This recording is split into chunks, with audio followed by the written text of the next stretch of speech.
What is up, my friends? We are back as promised with a late night agenda. A little bit later than normal because, well, I had to have a little bit of downtime in between bragging to my mates and my family and everybody else. So yeah, how are we all? Let's talk about it. Let's talk about that wonderful performance at the Etihad today, and it was an absolute joy to behold. Probably the best defensive performance we've put in this season. We're going to talk about it. We're going to talk about the great man, and we're going to run you through some more of Mo's records and lots of other bits and pieces as well to hopefully keep you informed and up to date. But, ladies and gentlemen, what a day, huh? What a weekend. Couldn't have been any better, couldn't it? You know, Arsenal drop points on the Saturday, and then we go and do our job on the Sunday. I'll take that. Thank you very much. And well done to Arnott and the boys today on a remarkable performance. And every time I think I've learned and read every stat about it, nope, there's more. So we're going to take you through some more records for the great man tonight. We're going to talk about Andy Robertson, some of his comments from the game. We're going to speak about Arne Slot and some of his post-match comments. We're going to, of course, talk about the piece from Sam Wallace in the Telegraph around the contract situation. So we're going to ask, does Sam have inside info on Virgil and Mo's deals, or is he speculating? And a few other bits and pieces. But feel free to throw in whatever love you want into the chat towards the players, the manager, or your fellow fans. Because I tell you what, it didn't half look like fun in the Travelling Red section today. The Travelling Cop was magnificent once again. And they earned every bit of that celebration in there. And they were brilliant. It was just all brilliant. Did I mention it was brilliant? Because it was kind of brilliant. So yeah, we'll go through it all. Planet Ball said, statement win. I get why you're all celebrating that title is gone, but I'm not that guy. Look, each to their own, as I've said, my man. You can choose to acknowledge whenever you feel ready. But one thing, as you have said there, and we'll all agree on, it was a statement win. It was. To go and beat them twice this season, 2-0 home and away, it's brilliant. And, you know, they tried to have their little dig at the end. Did you see it on Sky? Where they put up their graphic to say 4 in a row. Yeah, they forgot the cheating bit, though, underneath. But we'll get to that. Oh, lads, I feel so happy. You know, I'm both exhausted and absolutely ecstatic at the same time. So look, while we're waiting for the chat to fill up, and I got to do this before I forget because I forgot to play the ad from our incredible sponsor Surfshark yesterday. So really quickly, I'm just going to play you a quick word from our sponsor Surfshark, who, again, we wouldn't be here without their support. And I'll see you back here in 83 seconds and we'll go through it all. So thank you for being with us. Stay there. I'll see you in 83 quick seconds, but a quick word from our sponsor. This video is sponsored by Surfshark, the best VPN on the market. Surfshark is an app or browser extension that allows you to change your location to access websites in other countries and keep you safe and secure from hackers. Using Surfshark, we here in Ireland can access other countries' Netflix libraries or other streaming platforms like DAZN in Spain for all those important Premier League games. Surfshark keeps you safe and private by protecting everything you do online. Everything. When your device connects to the internet, all that information is, in a way, blurred out. Surfshark is particularly useful for keeping you safe from being hacked if you use public Wi-Fi. Let's say you're in a cafe, you're at college, you're out and about, they've got you covered. Surfshark allows you to use one subscription on unlimited devices, meaning you can share your account with friends or family or that neighbour who's a little bit cheap. On top of all of this, Surfshark offers a 30-day money-back guarantee. You can also upgrade to Surfshark One, which includes the VPN, an alert system for breaches related to your data, such as emails and credit cards, and an antivirus software for your desktop. Our sign-up offer gives you Surfshark VPN for a little over €2 a month. Simply scan the QR code. Right, my friends, we are back. Thank you for your patience, and again, thank you to our incredible sponsor, Surfshark. There was a comment in the chat while I was waiting when the ad was playing, and I was reading through it, and I thought, I must have read that wrong. So I read it again. Nope, I didn't. Somebody coming in to try and say that Virgil is done. I don't know what you were smoking, sir, but you need to bring it back to the shop and ask for a refund. Imagine saying, I'm sorry, but VVD is cooked. New blood needed in the summer. Did you not watch the game today? I can only assume you're trying to troll us, because VVD and Canade were absolutely imperious today. Incredible. So I can't even take your comment seriously because it was so weird. It was a brilliant performance. Corbin said, "Hi mate, I'm buzzing, can't sit down." I'm the same. I want that adrenaline again. I want it to keep going. I've been, waddling around my house, which is probably a fair term. Just buzzing, man, like you. I can't stop being happy. I can't stop smiling. So I'm going to take you through some of the numbers around the great man's performance today. Mark very kindly put this into our Discord. We're going to take you through it. But firstly, let's start off with one record. Wayne Rooney held the record with 35 Premier League games in where he'd scored one and assisted one.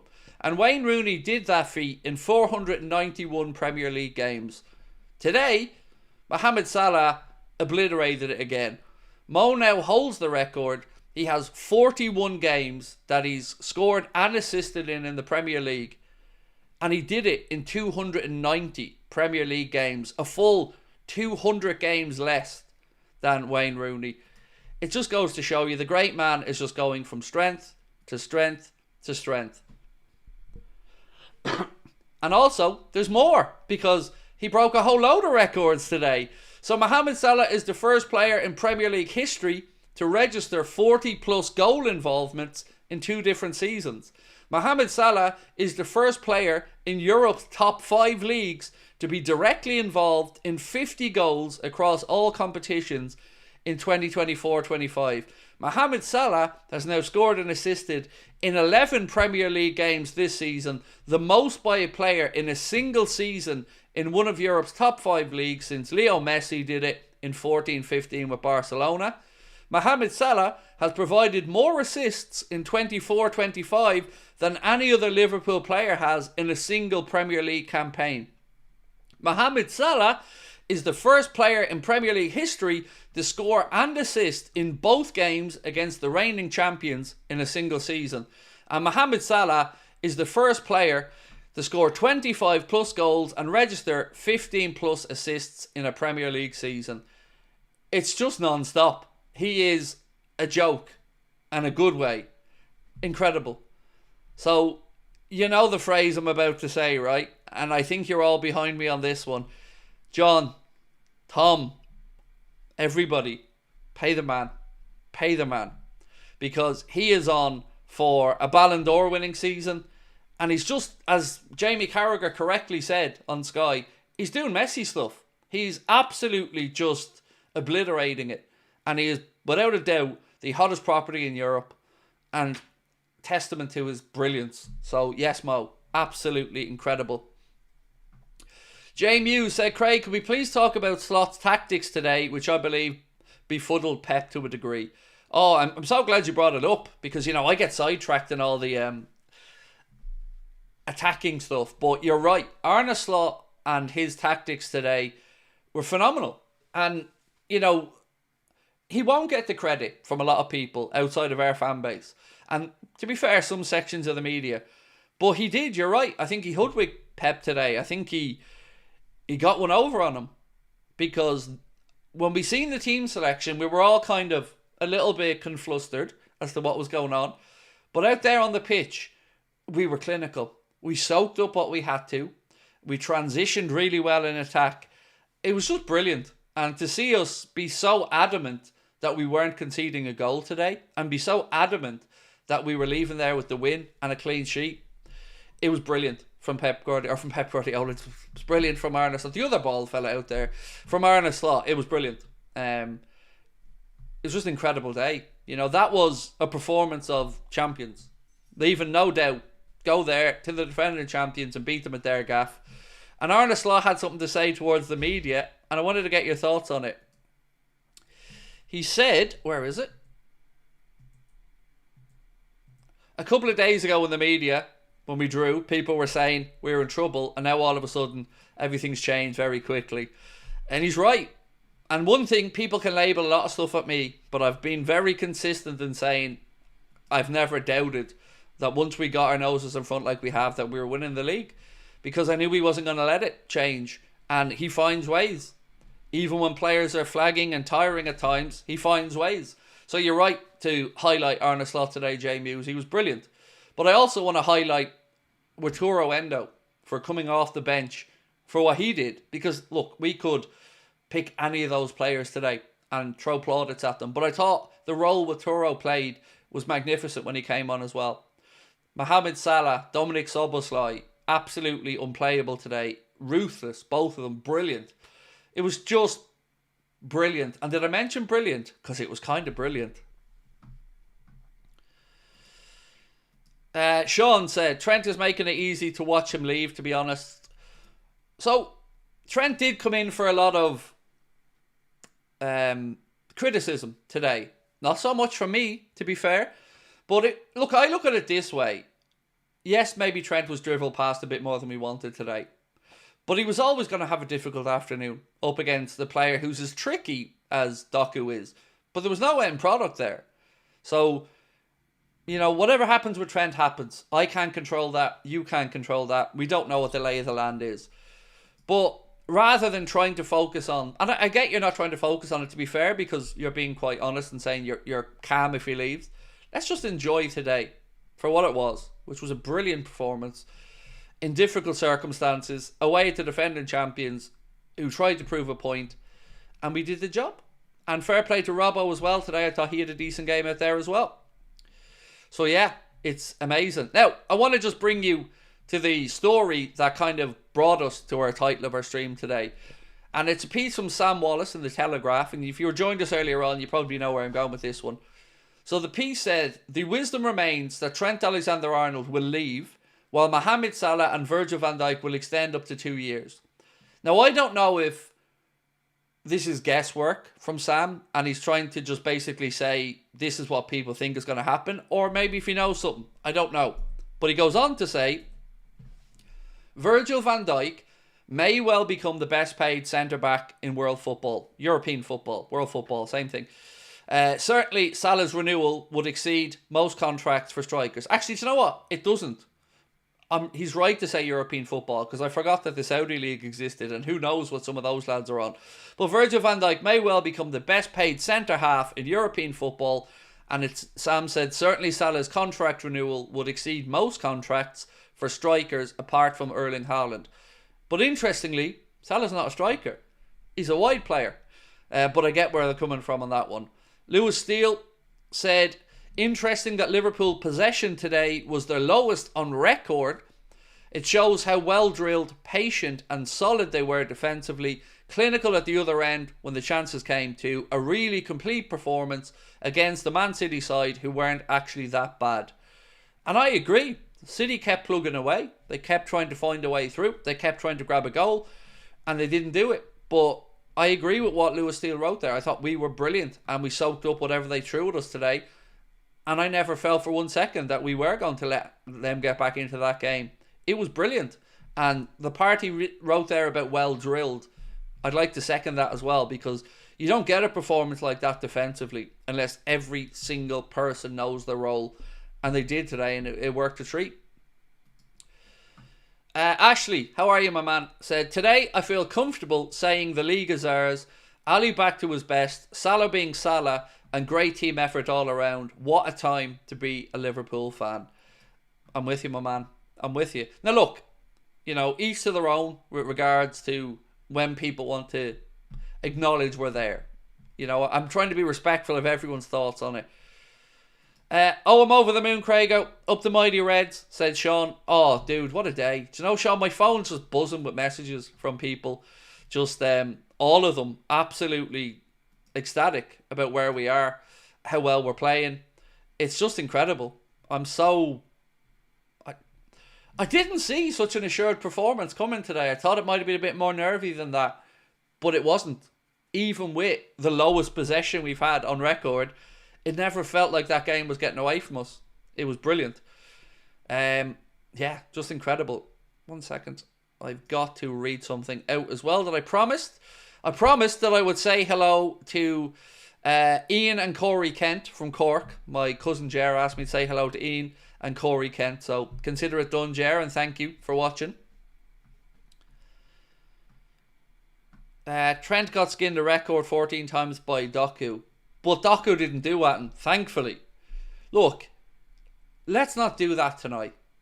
Let's not talk about the Trent situation and him getting beaten, because we don't need to be negative today. There's plenty of time for us to be angry, frustrated, and talk about these things. But today is a day we should celebrate, and a day we should acknowledge the graft and effort that they all put in to get that result. Salah will easily win the Ballon d'Or. Who else is there?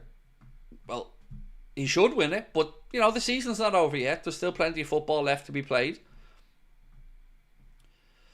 I really thought it was going to be goals galore, but it was an unbelievable performance from all the players tonight, said Glenn Boylan. Yep, it was. You know, like, okay, fair enough, Trent probably was my lowest score there in the player ratings for a player that started the game, and I think that's warranted. But even at that, I don't think it's as bad a performance as some other people are trying to make out. I would say put Doku up against any fullback and he's going to get past them a number of times. But what was key today, and I said it many times during the watch-along, was that we doubled up. So if Trent was beaten, Kanade steps across to cut it out, or Mohamed Salah tucks in alongside Trent, or Gravenberch did it, or Szoboszlai did it. And they did, and it was really selfless of them, and they stuck to their shape, and they worked hard, and they just broke City's hearts. And you could see at the end of the game, City were just spraying balls directly out of play, miss-hitting passes. They were broken by the end of that game.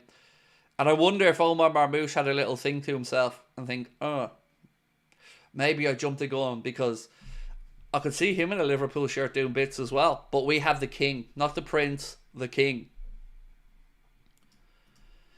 The Paul G said, bit of a dilemma this summer with goalkeepers. Alisson's the best still, and I wouldn't be sticking the new guy in front of him anytime soon.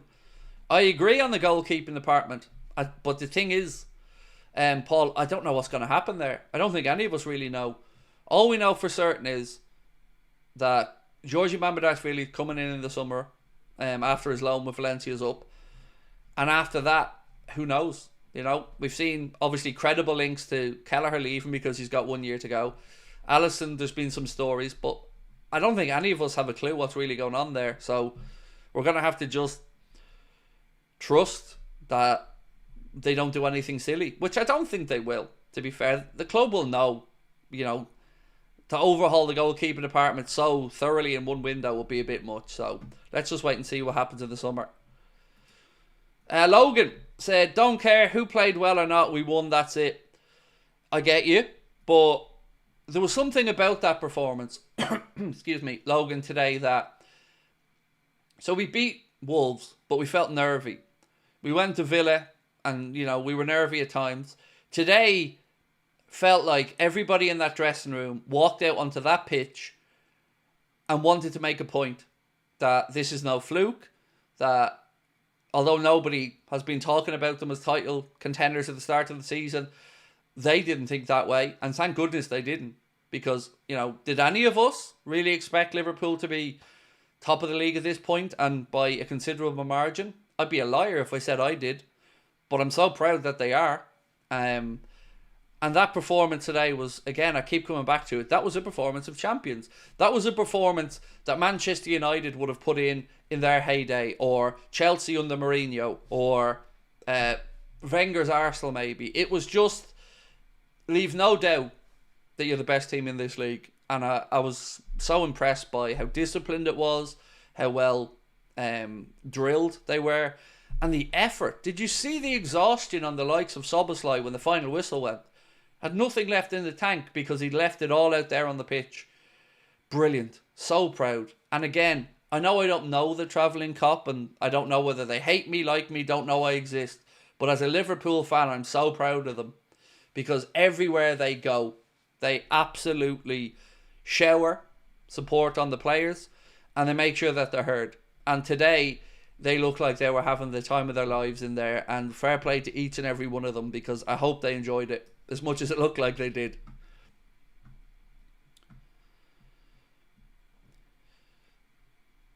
Do you think the Telegraph report is credible? I really don't know, Mihail. I don't know if Sam is talking about what people expect to happen, or if maybe there's something that Sam knows that he thinks we're going to see this. I agree that, you know, if you were to guess right now, what he said would probably be what a lot of people would guess. That the club will 2-year deal, maybe with an option for Virgil and Mo, and the perceived wisdom or thought process is probably as well that Trent leaves for Madrid. But I don't know. Only Sam will know what he meant when he wrote it. Alexander Pope, thank you for being a member with us for 5 months. Said, it's coming home to Anfield this year. Embrace it. Oh, I'm embracing it. I'm ready for it. I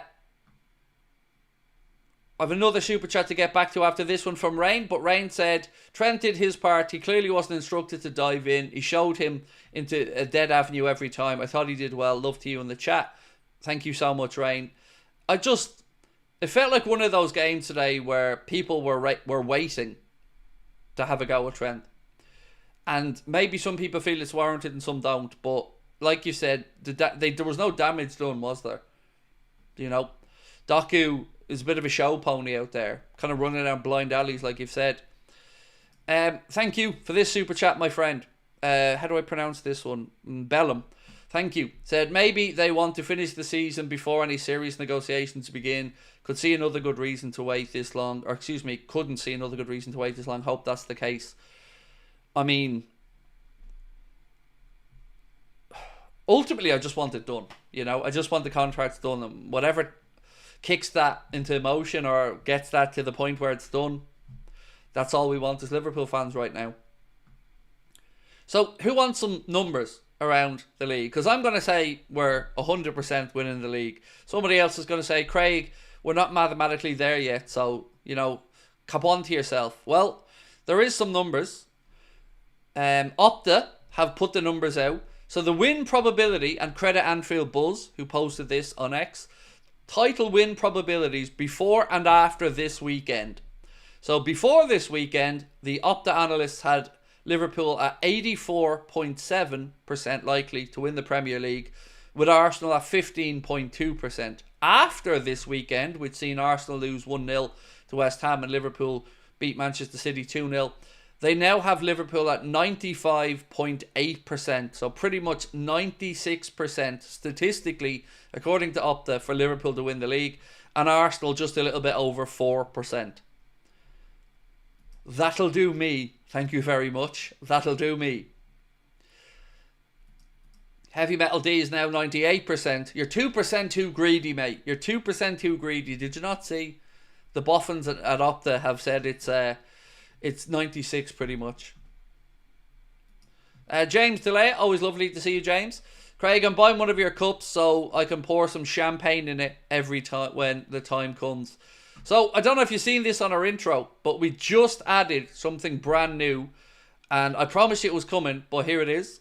No Lulon, no party. You know, we seen the no Pirlo, no party, but if you know about Anfield Agenda and our little alien, it's no Nulon, no party, and they've been added up there as well to the range on the Anfield Agenda store. So, you know, treat yourself. If you're a member, you get 10% off as well. So check the Anfield Agenda channels community or membership tab, and you'll see the discount code there. Right, some more comments. Can we make a 20-time chance to mock United? Well, we've only equalled them, to be fair. You know, one more, back-to-back next year, you know. Win that one, get 21, and then watch their heads absolutely explode. It's funny how some fans are worried when Arsenal have Kai Havertz up top. Well, that's the thing, Aidan. They don't even have Kai Havertz up top, my man, because he's out injured as well. Look, I've always said, if this was Man City chasing us in a normal season, with Man City doing normal things, I could have understood people feeling more cagey about it. But we've already seen that Arsenal just don't have the stomach for it. So I think we're donezoed and we're winning it. But, you know, everybody has their own point at which they want to celebrate it. But I think we'll all agree that at the very least today, it was another big step taken. And it was another big weekend in the Premier League. We've had an 11-point lead over Arsenal, who granted have a game in hand over us, but we've a home game against Newcastle on Wednesday. They have an away game against Nottingham Forest. Could be another big night. If they drew and we won, you know, the gap grows again. If they win and we win, great. If we were to lose and they won, still, even best case scenario, with the winning of the game in hand, it's 5. It just feels too much. And the games are running out for them as well. We've 11 to go now. How many seasons do you think Mo has left performing at this level every game? Another Ballon d'Or performance. Szoboszlai was 9 out of 10 today as well. So, I think it's natural that as Mo gets a bit older, we may have to measure his minutes a bit differently. But I still think 2 years minimum at the very top level, contributing in a very, very positive way, before I'd have any concerns that he really falls off. Because one thing Mohamed Salah has had going in his credit the entire time is he's never really injured, is he? I can't remember the last time I had to say to you guys, well, Salah's out because he's injured.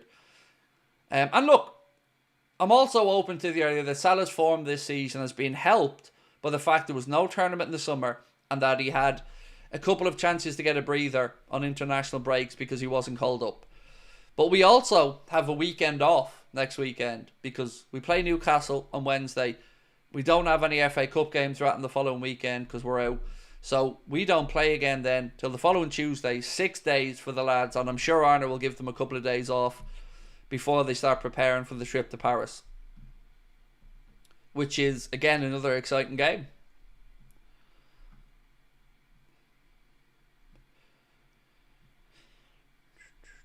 How much do you think we'll get for Núñez if we sell him? I really don't know.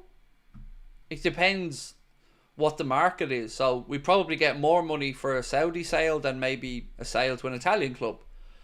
But for me, it doesn't really matter what we get back as long as it's a number that the club can live with and they're happy with. Obviously, you want the most money possible, but you know, whatever is the best for everybody concerned.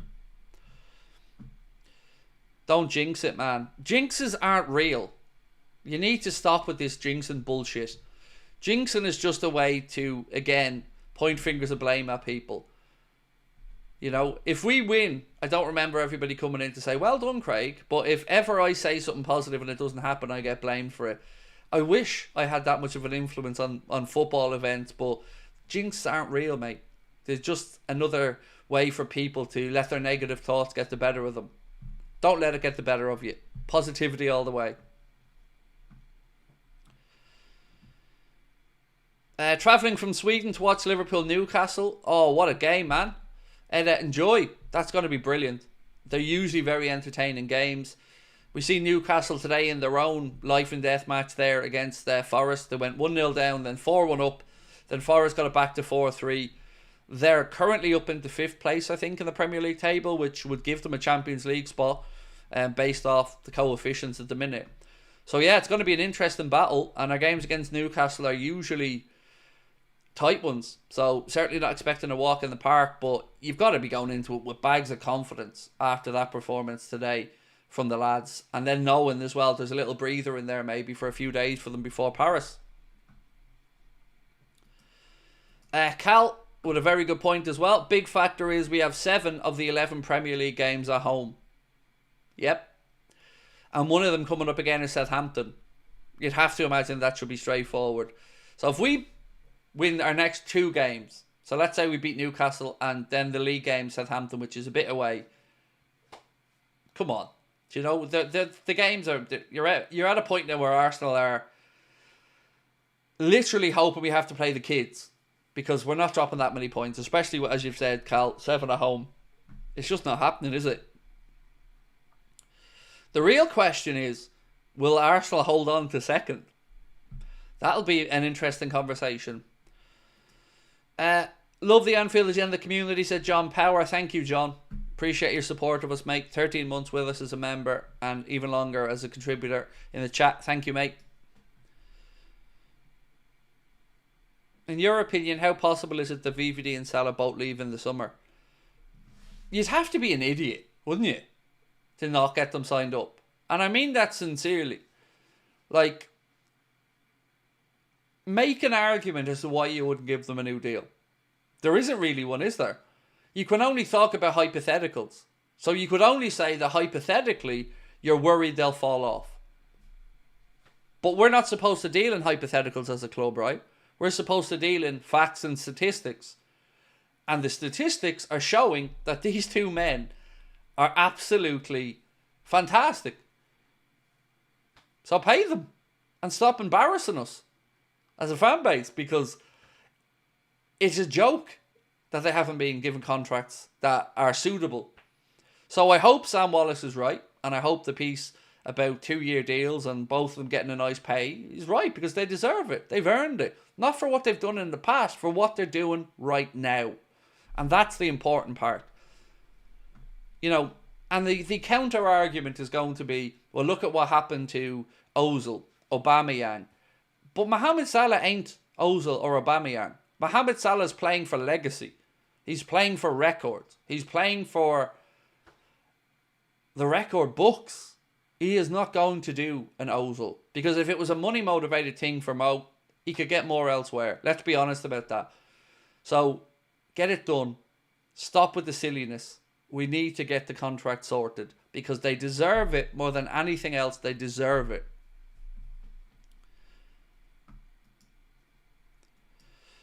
The Prince has more offside calls than Darwin. To be fair though, you can't say he didn't look like a player out there. I thought he looked by far the most dangerous player out there. And again, I'll say what I've always said. I would have happily had Omar Marmoush at Liverpool, but we weren't going to pay him 300 grand a week like City are.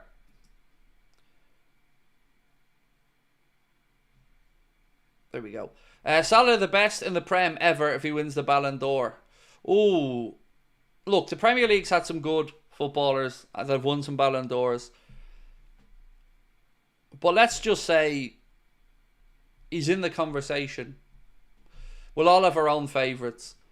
But let's say this. If he doesn't win the Ballon d'Or this season, they can stick the award up their arse. And I'm not talking about in a Vinicius Jr. kind of way. I'm talking about he is head and shoulders clearly above anybody else. It shouldn't even be a debate at this point. But we have to finish the season. He's on for, I think Sky's graphic said he was on for like 51 goals and assists if he keeps up his current rate by the end of the Premier League campaign, just in the Prem. That's incredible. He's already put up another season of 30 goals in all competitions, which he's hit now again. Exactly, Logan. Exactly, my man. Where is the money?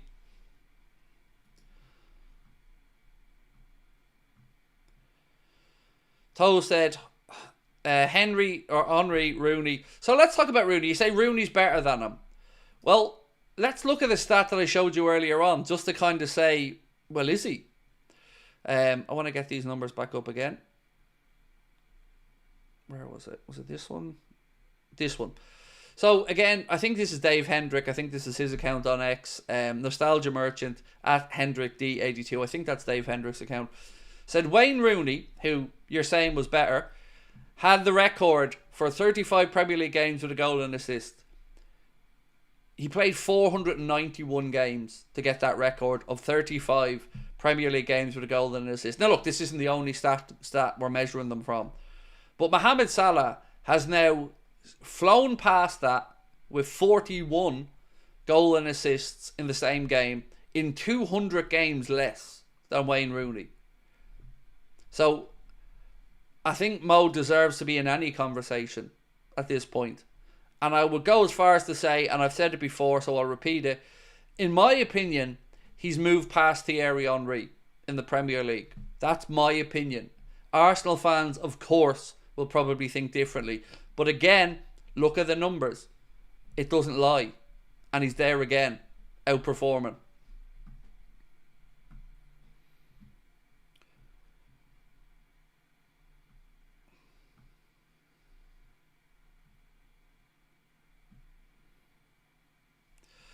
I don't even understand what that question is, Harry, mate. Sorry.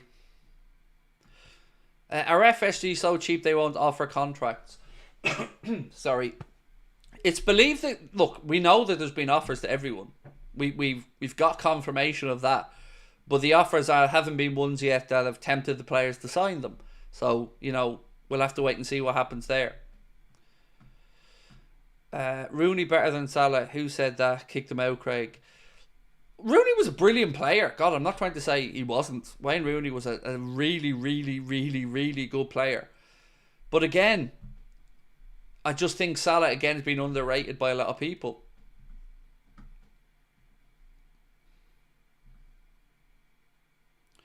Craig, some people still have Ronaldo ahead of Salah. Not in the Prem. You know, what Ronaldo's done in his career, look, of course, you're not going to say Salah's had a better career than Ronaldo. But for his Prem career, well, he didn't have that big a sample size, Ronaldo, really, did he? So, you know, everybody at every club will have their own legend that they want to get behind and back in these debates, and that's cool. But, you know, at least Mo, in any of these conversations now, is in that conversation. Can you give a bit more info on the end of year show?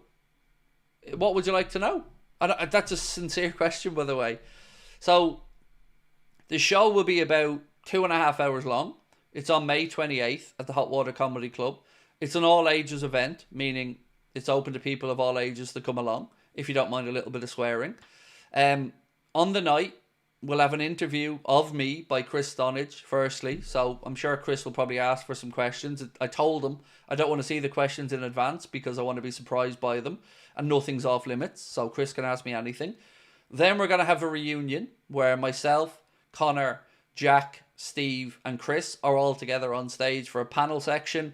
We're going to have a bit of a sing-along, of course. We're going to have some fun and talk about some of the best moments of the season. We're going to reflect on Arne Slot coming in. We're going to look ahead to the transfer window. And yeah, they go on sale March the 3rd. The Hot Water Comedy Club has become our home when we come over to Liverpool. And yeah, that's pretty much it. May 28th. Anything else you need to know, feel free to ask me. Is Salah a bigger club legend than Gerrard? Oh, do you know...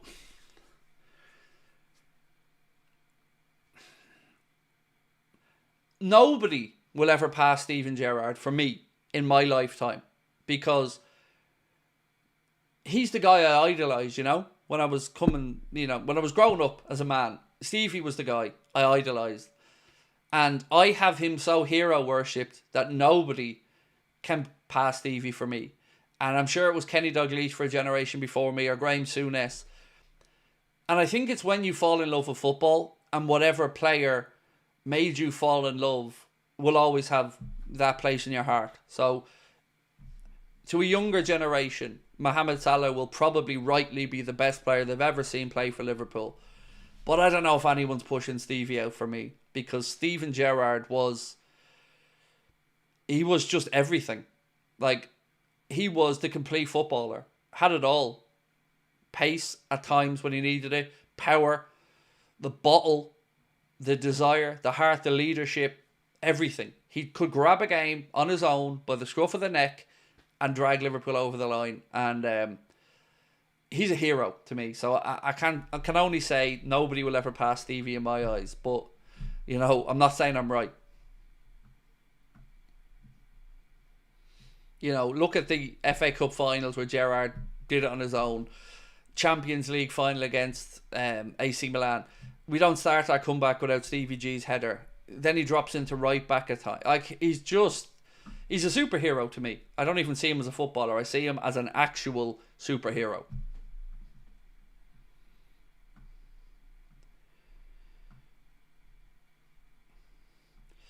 Gillian said, Kenny from my generation. I totally get that. I just missed the Kenny era playing. I caught him as a coach, but I missed the era of Kenny playing. So, yeah, I don't have those memories. I wish I did. I also wish I got to watch Graham Souness playing. Wish I got to watch Crazy Horse playing. Wish I got to watch Jockey playing. Yeah, look, we're a storied club with many heroes. And all the names you've mentioned are all part of that folklore.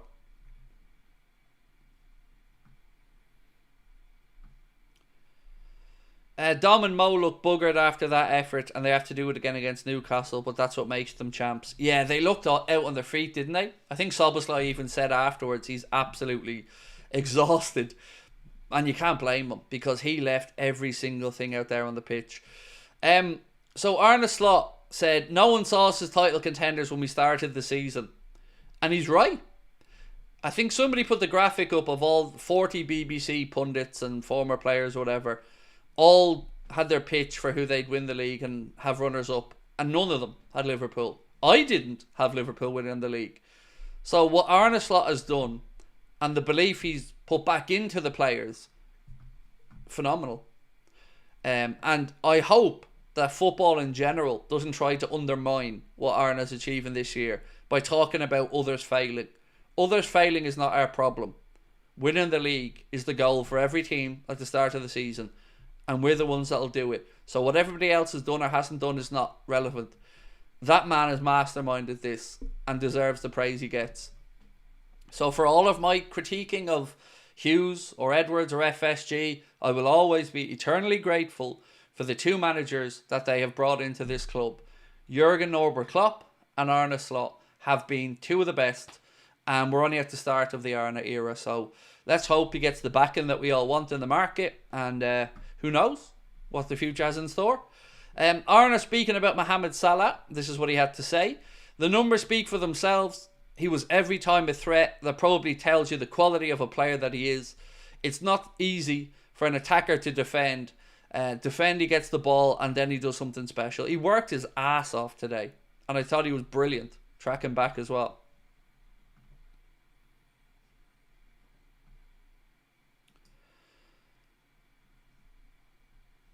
Right, one sec. Daz, thank you, man. Appreciate you. Really do. Thank you. And thank you for the congratulations on 300k as well. Still pinching myself that it happened. Right, where's this gentleman's? Oh, there's the original one. Callum, who's obviously an Arsenal fan. Congratulations on winning the league. They've been by far the best team this season, and I agree so far Salah deserves the Ballon d'Or. Class act, mate. Class act, Callum. Thank you. It is greatly appreciated, mate. Honestly, I love and will always acknowledge the respect of other clubs' fans. So thank you, man. Appreciate that. Can I ask you a question that might seem a bit cheeky, though, Callum? As an Arsenal fan, which of course I'm assuming you are by your graphic, do you think there comes a point soon where Arteta comes under pressure for under-delivering? Because if you look at it from the outside, if I had said to myself, you, or any of the pundits at the start of the season that Manchester City are going to have an abysmal season, I think most of us would have assumed that Arsenal would have picked up that mantle, and Arsenal would have probably been the team that are doing what we're doing.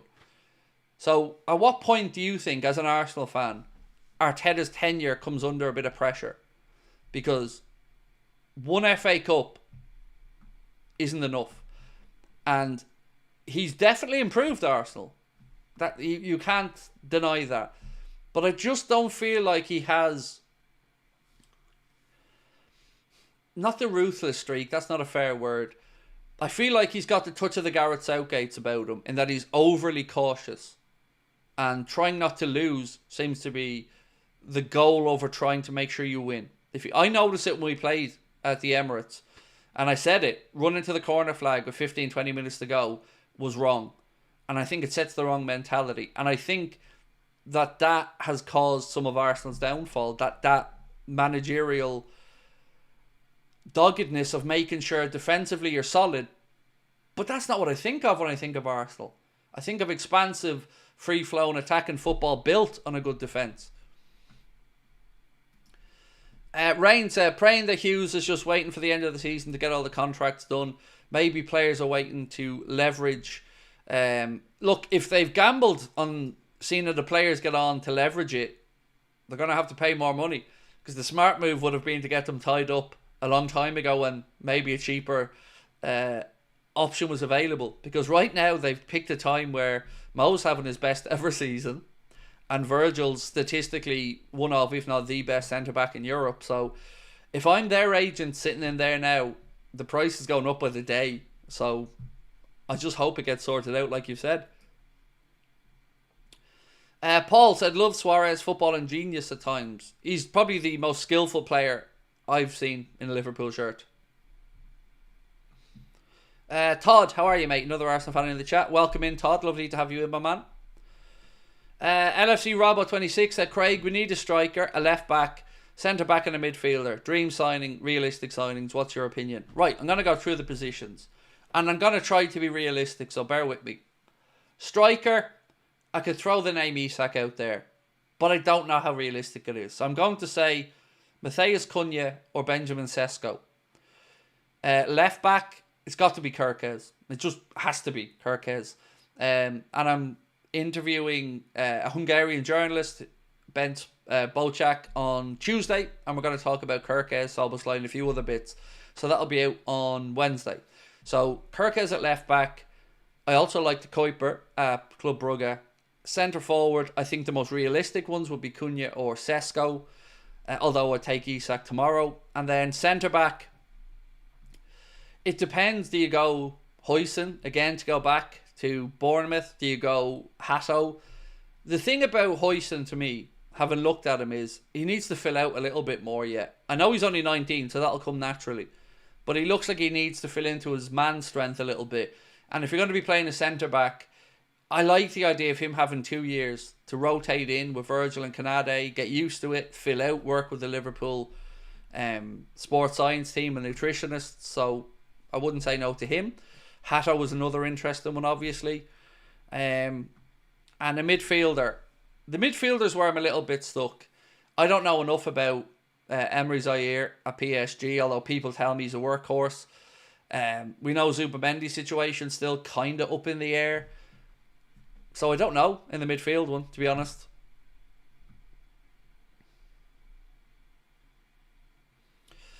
Teal Sheen, remember us in the summer debating Slot coming in? Bloody brilliant. No, I don't.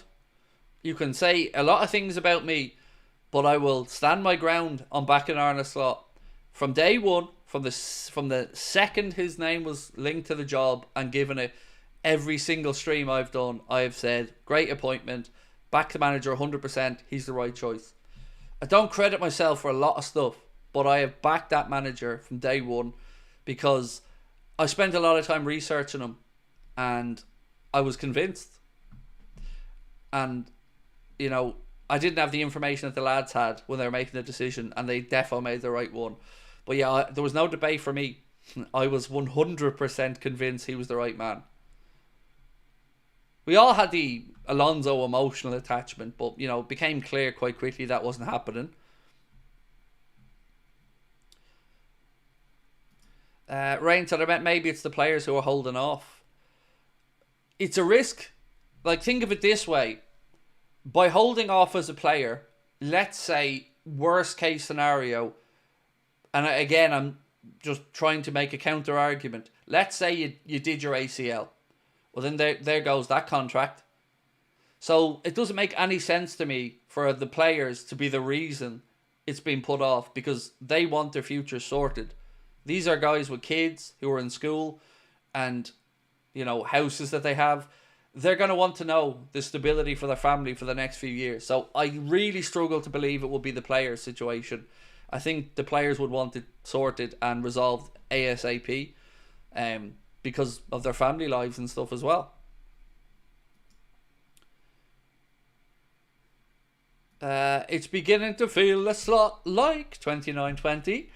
Much love. You never walk alone, said Matt Travis. Who is on your Liverpool Mount Rushmore? Oh God. Dalglish, Gerrard, Souness, Emlyn Hughes, and Salah. Yeah, there you go. That's just off the top of my head, though. I don't know if there's 4 or 5 in Mount Rushmore, but I gave you 5 there anyway. And thank you, Matt. Appreciate you. Lex and PvP.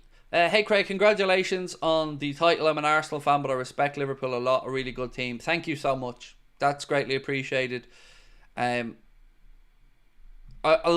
always applaud sportsmanship, and thank you. That means a lot. Thank you. LFC Tom said, what do you think about Gerrard publicly associating with certain Irish? I don't think about it, because it's quite frankly none of my business what he does in his private life. You know, I don't know Gerrard. I don't know anything about his personal life. I've never paid any attention to his personal life. I don't even know how many kids the man has. I don't get this, and I'm not having a dig at you here, by the way. I don't get the fascination with lads in their private lives.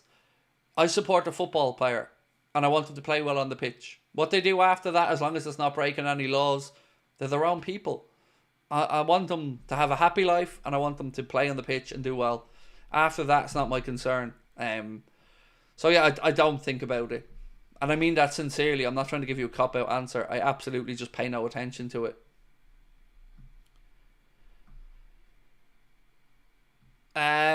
James Bond said, just watch the PSG game. We'll beat them comfortably. They can't defend. Look, I'm not concerned about PSG over 2 legs. I'm not. I think, yeah, could we have had an easier draw? Absolutely. But it is what it is. And I think over 2 legs we'll beat them.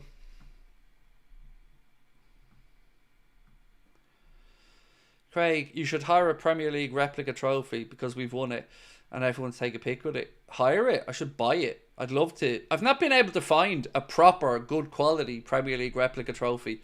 I have a Champions League one, a mini one. But I've not been able to get a good quality Premier League one because I don't want to buy a shit plastic one or a really crappy tin one.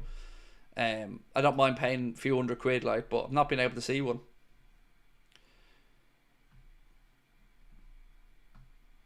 Do you think FSG are extremely cheap and won't give them the money they want? Well, I think everybody knows I think FSG are extremely cheap.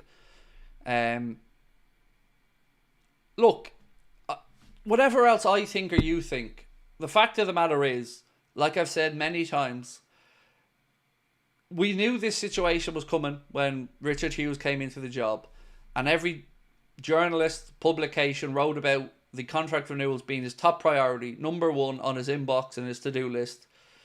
And again, here we are in late February, March, April, May, June, bye-bye. And nothing's been sorted. So for me to sit here as a fan and say anything other than this is a piss take, I think I'm being fair. People can lay the finger of blame where they want to do it. But I just don't see enough pushback on that. So where's the... Alright, how do I say this without getting myself in a whole load of more trouble? To all the journalists that wrote about the contract situation in June, July, when Hughes and Edwards came back to the club, and everybody saying it was the first thing to do in their inbox and acknowledging that it was number 1 priority, I find it as a fan very strange that these same journalists that said what we were all thinking, and they were right to say it, that all of a sudden now, late February, that there's no pushback, that there's no call from them to the club to get it done, that there's no what on earth is going on, what he is doing, this is embarrassing, it's lack of respect. Like, all the stuff that is all common sense stuff for us fans, I'd like to see that put into the media, because they should be questioned about the contract situations, because it's a piss take. You know, other big clubs have done it. Bayern Munich just done Alphonso Davies, Jamal Musiala and Manuel Neuer. Done. But we haven't, and I think it's right for us as fans to ask why. Did you see VVD interview with Jamie? He said he's big plans for his future. I've seen bits and pieces of it, and I've certainly seen some of the wording of it. He said he's relaxed about everything, if I remember correctly. So, how are we feeling about Wednesday and Newcastle? How are we feeling about that game? Because they're always tough games. And I remember when Newcastle came, and I was so impressed with Isak for the first time as well when they came to Anfield. I'm certainly not expecting this to be an easy night on Wednesday. You know, a lot of effort went into that game today from the lads. And I'm glad that we got to see Cody Gakpo come on at the end, because it kind of gives me some encouragement that maybe he's rested up Diogo now. And maybe he feels Diogo's fit enough then, and he can play on Wednesday and play a full 90. And Gakpo can start on the left and maybe get a good 65, 70 minutes out of him before maybe swapping him for Lucho. Yeah, that's what I'm hoping for anyway, with regards to team selection. Callum, and thank you, Callum, for answering the question I'd asked you, mate. Really appreciate it. So I think Arteta should have one more year with a number 9 in the summer and see if he wins the league. I also agree that we've been too defensive this season. And For you, Callum, as an Arsenal fan, I'm sure you're having the same conversations as us about Isak and the interest in him and all that stuff. But who would, if moving down your list after Isak, who would you like to see brought in? I've always thought Sesko would be a very likely signing for Arsenal. And for us, I think Cunha would be a good fit. But maybe you think Cunha would be a good fit for you guys as well.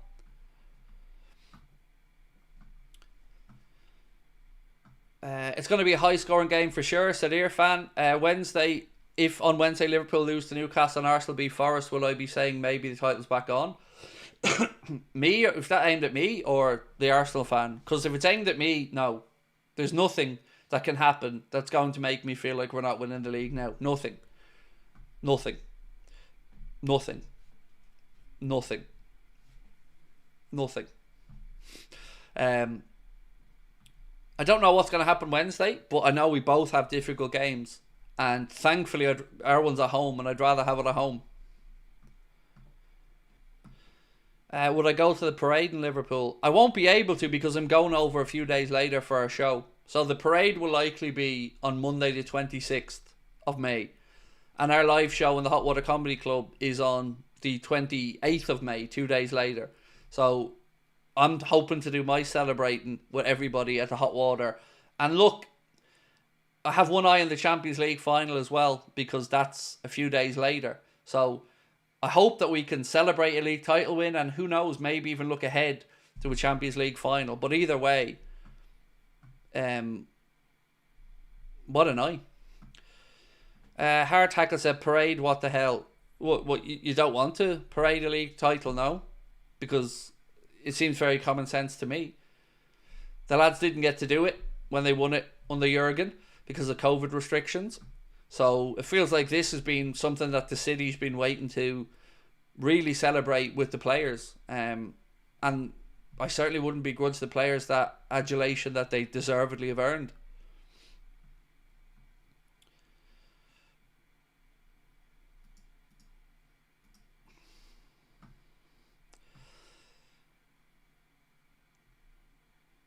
Arsenal will lose to Forest heavily after the defeat today. I don't know what to expect in the game, because I'd be very surprised if Arsenal won it. I'll say that. I mean, I'd predict a draw if I had to guess. But Forest showed balls to come back today, from 4-1 down to 4-3 and really push. So that I think will, will give them confidence, And again, Arsenal have been struggling to put the ball in the back of the net. So, Callum said Sesko or Cunha if we can't get Isak. Yeah, I think they're all three of those gentlemen that you've mentioned, Callum, are going to be in demand from everyone over the next, 3, 4, 5 months.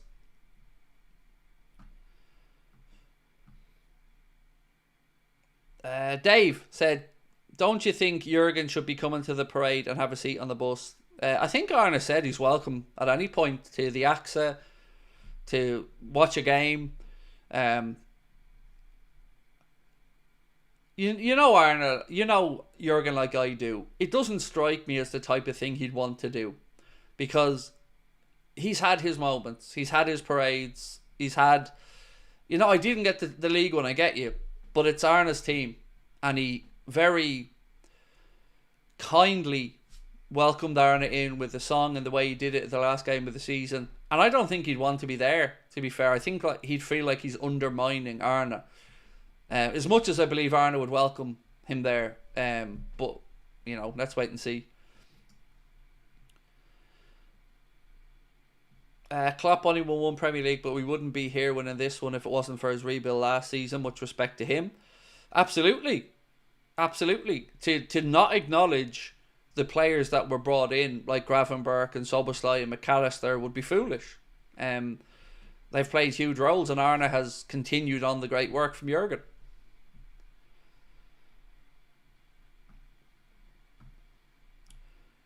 Do you think we'd still be in this position if Klopp was in charge?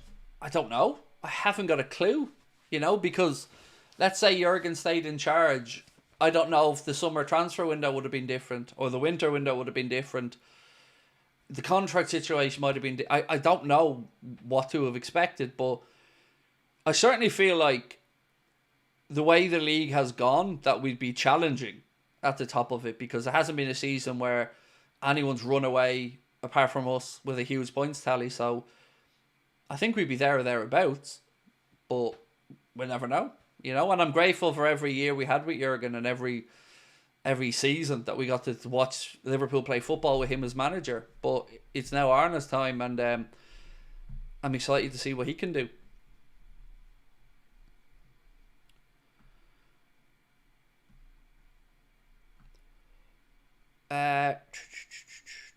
Harry said, can we appreciate that no one's done a double over City since Pep's takeover, and Arna has done it in season 1?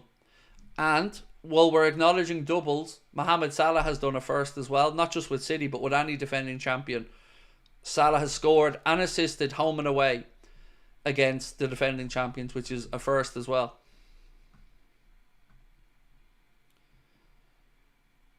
What do you think of Jamie Carragher's comment about Haaland against Madrid? I don't know what it was, to be honest, Sal.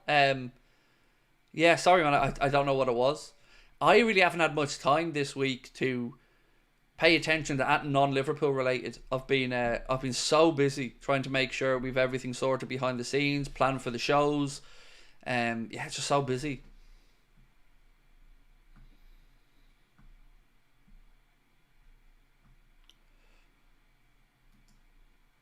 Would you be Arteta out if you were an Arsenal fan? Do you know what? It's a really interesting question, because I was only thinking to myself the other day that since I've gotten into the content world, I've not really ever had to voice manager out or even think about it. You know, I was certainly screaming it as a fan when Hodgson was in charge, but I've been kind of lucky that since I've been making content, it's been Jurgen and Arne, and at no point did I ever get to a point where I even considered saying I don't want Klopp here. So if I was an Arsenal fan, it's a good question, because I would absolutely acknowledge the improvements each year, because they've been there for Arsenal. There's no denying that. I think after this season I would.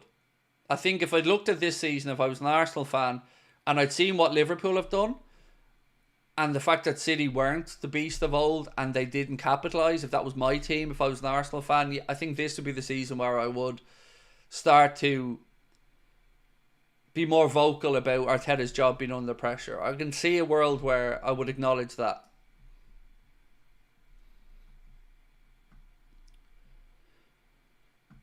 Thoughts on Cara saying we should sign a central attacking midfielder? I mean, we need a midfielder. You know, I'll acknowledge that, but it's hard to know what to expect in the summer until we get the contract sorted out for me, because the contract being sorted out really takes some pressure off some areas, but let's wait and see.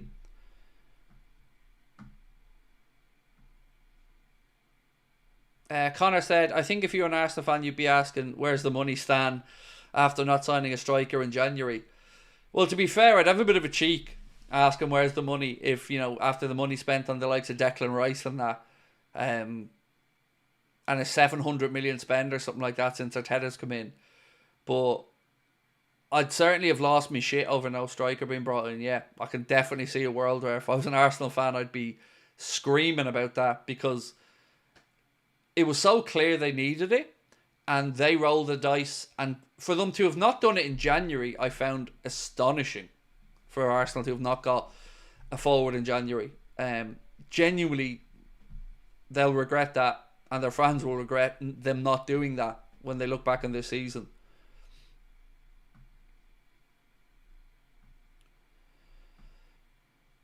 I think Liverpool could do a cover for Grafenbergs in DM, said Mark, as well as another centre-back and left-back. Look, we definitely need a player to either complement Ryan Grafenberg or to come in to rotate with Ryan Grafenberg.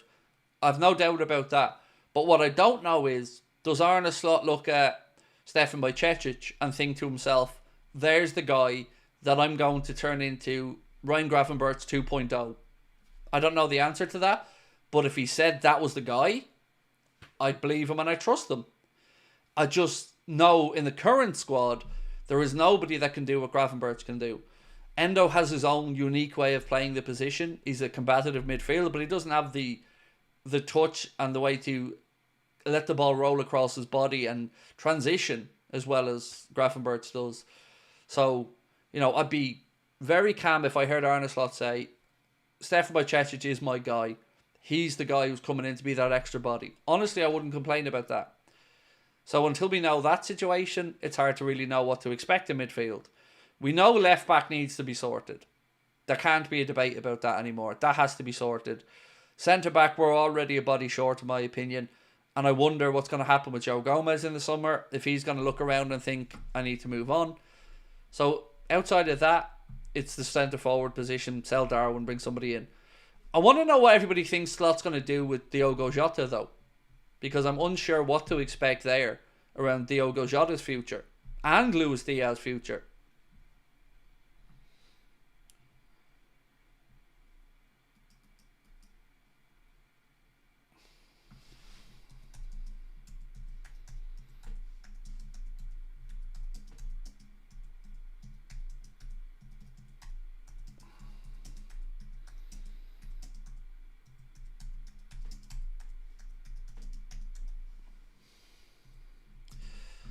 Sorry, Lee Gunner was just messaging me there, congratulating us on the win.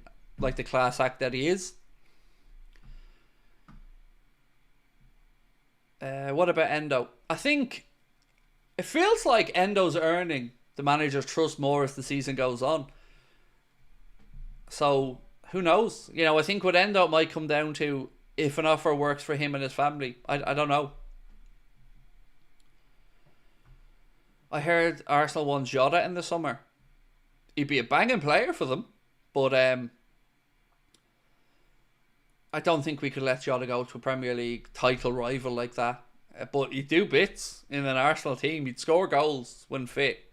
That's what Jota does. He knows where the net is. Did I see Modric's goal? Yes. Haryan. What a strike it was. And then Sky showed a repeat of a goal he scored against Bolton for Spurs, which was a very similar goal. But yeah, if you haven't seen Luka Modric's goal today for Real Madrid, have a look at it. It's brilliant.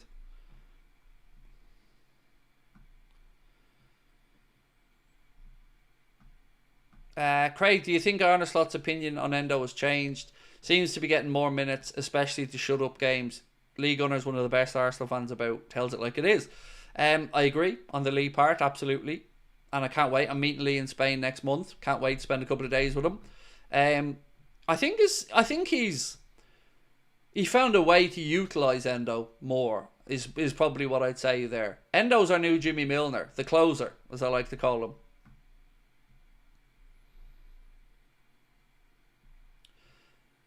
Will we only get the trophy in the last home game of the season? I think so. But you know what's going to be weird? We're not going to get to wear the Adidas kit in the last game of the season, the last home game. Because there's no way Nike are going to not want to see Nike shirts lifting the Premier League trophy. So we won't get to see the usual new season home shirt at the end of the campaign.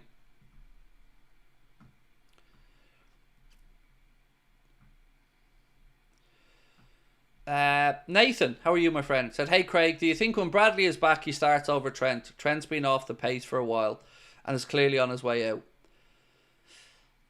It's such a tough conversation about Trent because I don't know when I'm answering these questions if I'm protecting myself from pain by saying I don't know, because I don't know what to expect. I've every faith in Bradley. I have concerns about his injuries. I can't lie about that, but I've every faith in him as a player.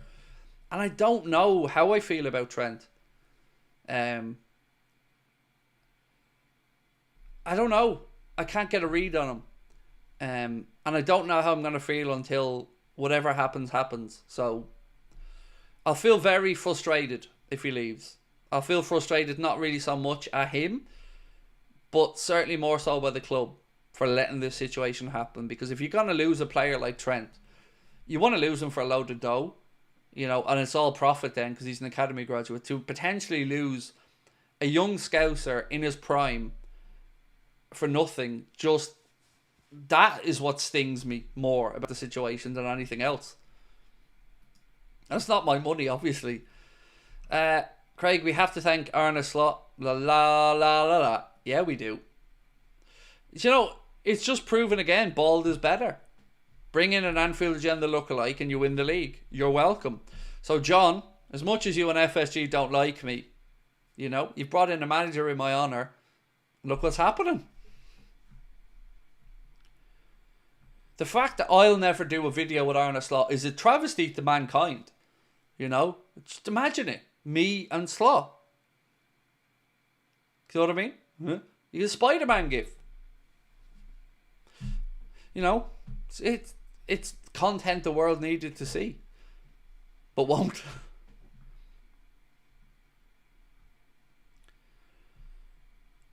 Who said FSG don't like me? Don't open up that conversation, mate. I know.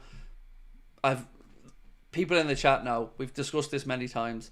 Apart from the fact that they ignore our emails, don't let us have interviews with players, don't let us go say goodbye to Irwin, ask people who we're meeting with in America what they're doing with us. I think it's fairly safe to say they don't really like me. But look, I don't need their... I don't really care what John or FSG think of me. But I'd love to know... I hope the players don't hate me if some of them know about the channel. That often concerns me, because you know you do want the guys that you idolise to at least think, oh well, he's a bit exaggerated maybe, but he's a decent enough fella.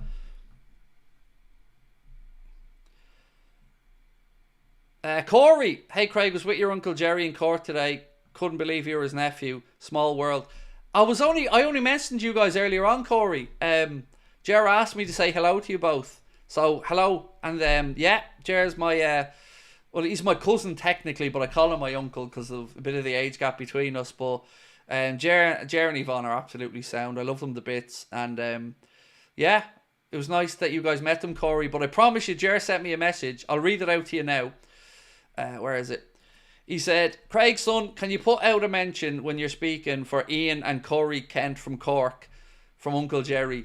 And I did it at the start of the stream, but yeah, man, that's a small world, and lovely to meet you properly, and it's just mad stuff like that freaks me out a bit, you know, because I still, who the fuck knows me, you know, that kind of way. But yeah, man, thank you for dropping in, and much love to you.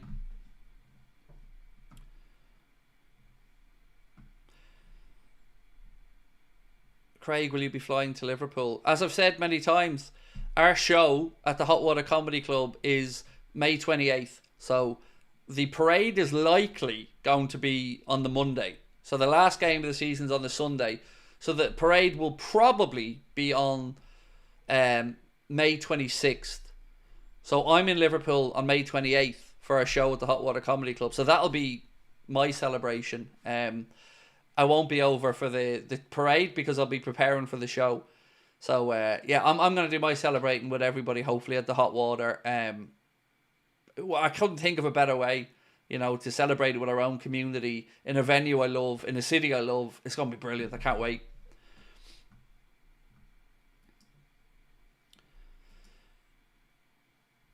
Oh, thank you, Ash.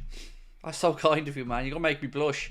Just to post to show my love and respect for you, anyone that knows your story and the abuse you got at the start, to still be here. Wow, thank you, man.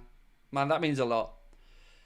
I wouldn't be here though without you guys, like I keep saying. You know, I got really lucky in that I found a community of people that didn't judge me and stuck with me.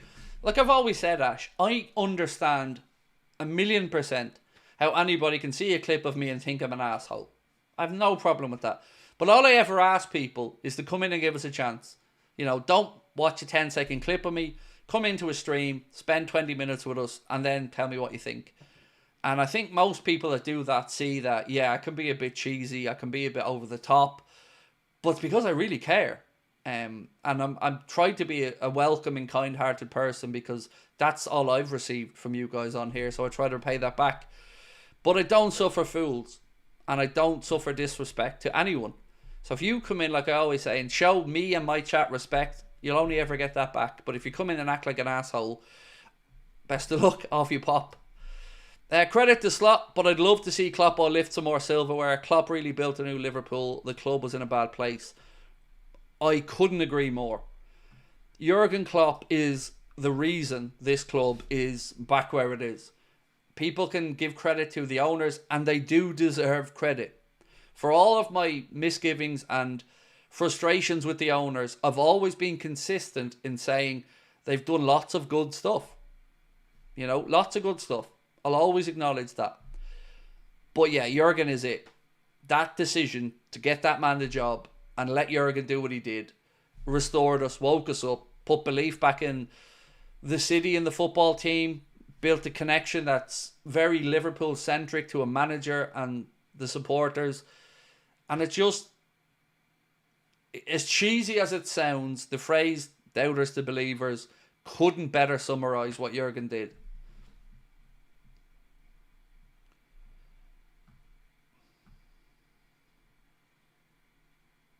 I don't understand this one.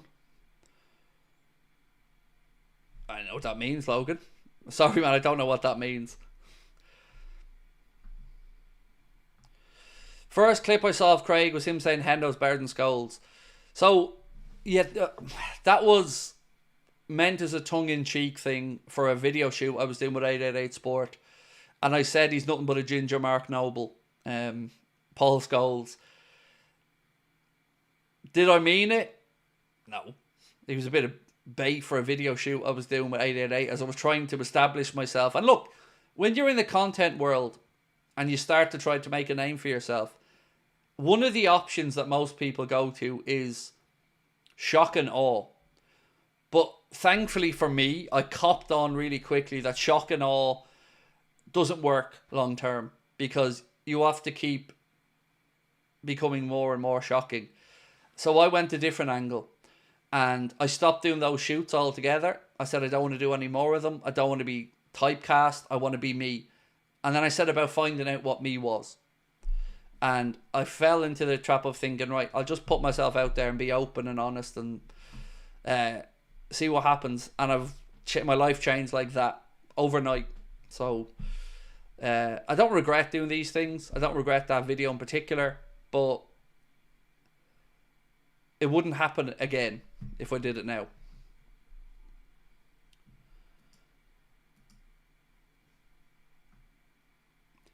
I'm just me, man. I'm just me.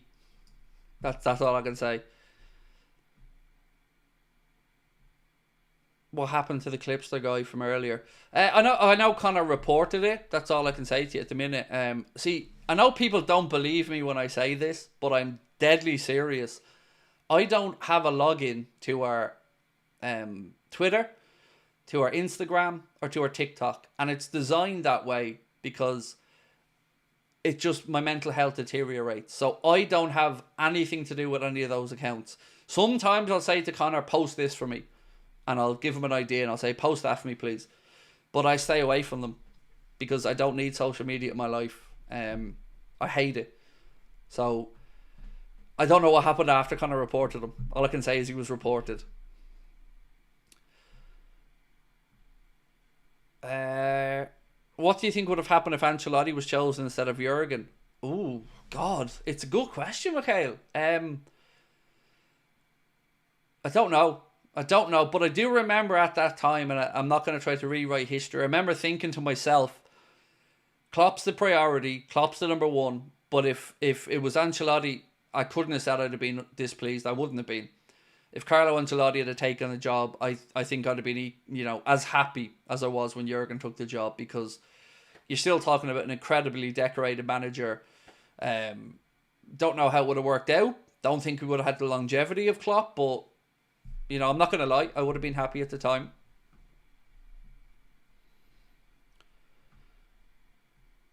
How do you get all your news? Some of it is from research. Some of it is from messages with journalists. Some of it is from my Discord, who do post in stuff from Twitter and stuff, which I see. And some of it's from Connor. So I spend, if I'm doing a stream at night, I spend about 3 hours a day reading up and trying to pull bits of information from places. And the Discord kind of helped me out as well with some Twitter stuff that I don't see. They show me the stuff I need to see. And again, it's a beautiful relationship there. My Discord are my social media, and they show me what they think I'll need to know, and sometimes I bring that into the stream with us. That's why I keep talking about a community effort here, because it is.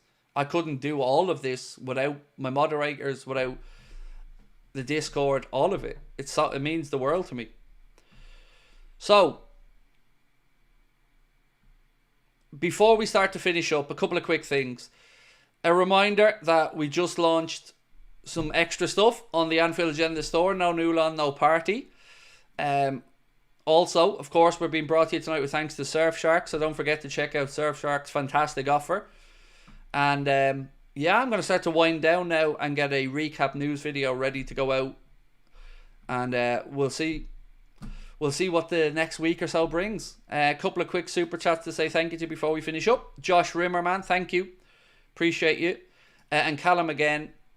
If Arteta was to win the Champions League this season, I know it's unlikely, but if it did, then how long would you give him? If you win a Champions League, mate, you buy time. Absolutely. And I said this earlier on, like, it would be a weird world, wouldn't it, Callum, if, let's say, we won the Prem and the League Cup and you guys ended up winning the Champions League. Be one of those rare occasions where we're satisfied, you'd be satisfied, and it'd be win-wins. Now, obviously, I hope you don't win the Champions League. I hope we do, but that would reset. Yeah, if I was an Arsenal fan who won a Champions League, that's a massive trophy, man. First one in your club's history. He goes into legacy then. So be honest about it. It would be huge. So look, I'll see you tomorrow, as always, for the late night agenda, news videos, everything else. If you can drop a like for me before you head off, get us up to 1,000 likes for the stream. That would be amazing.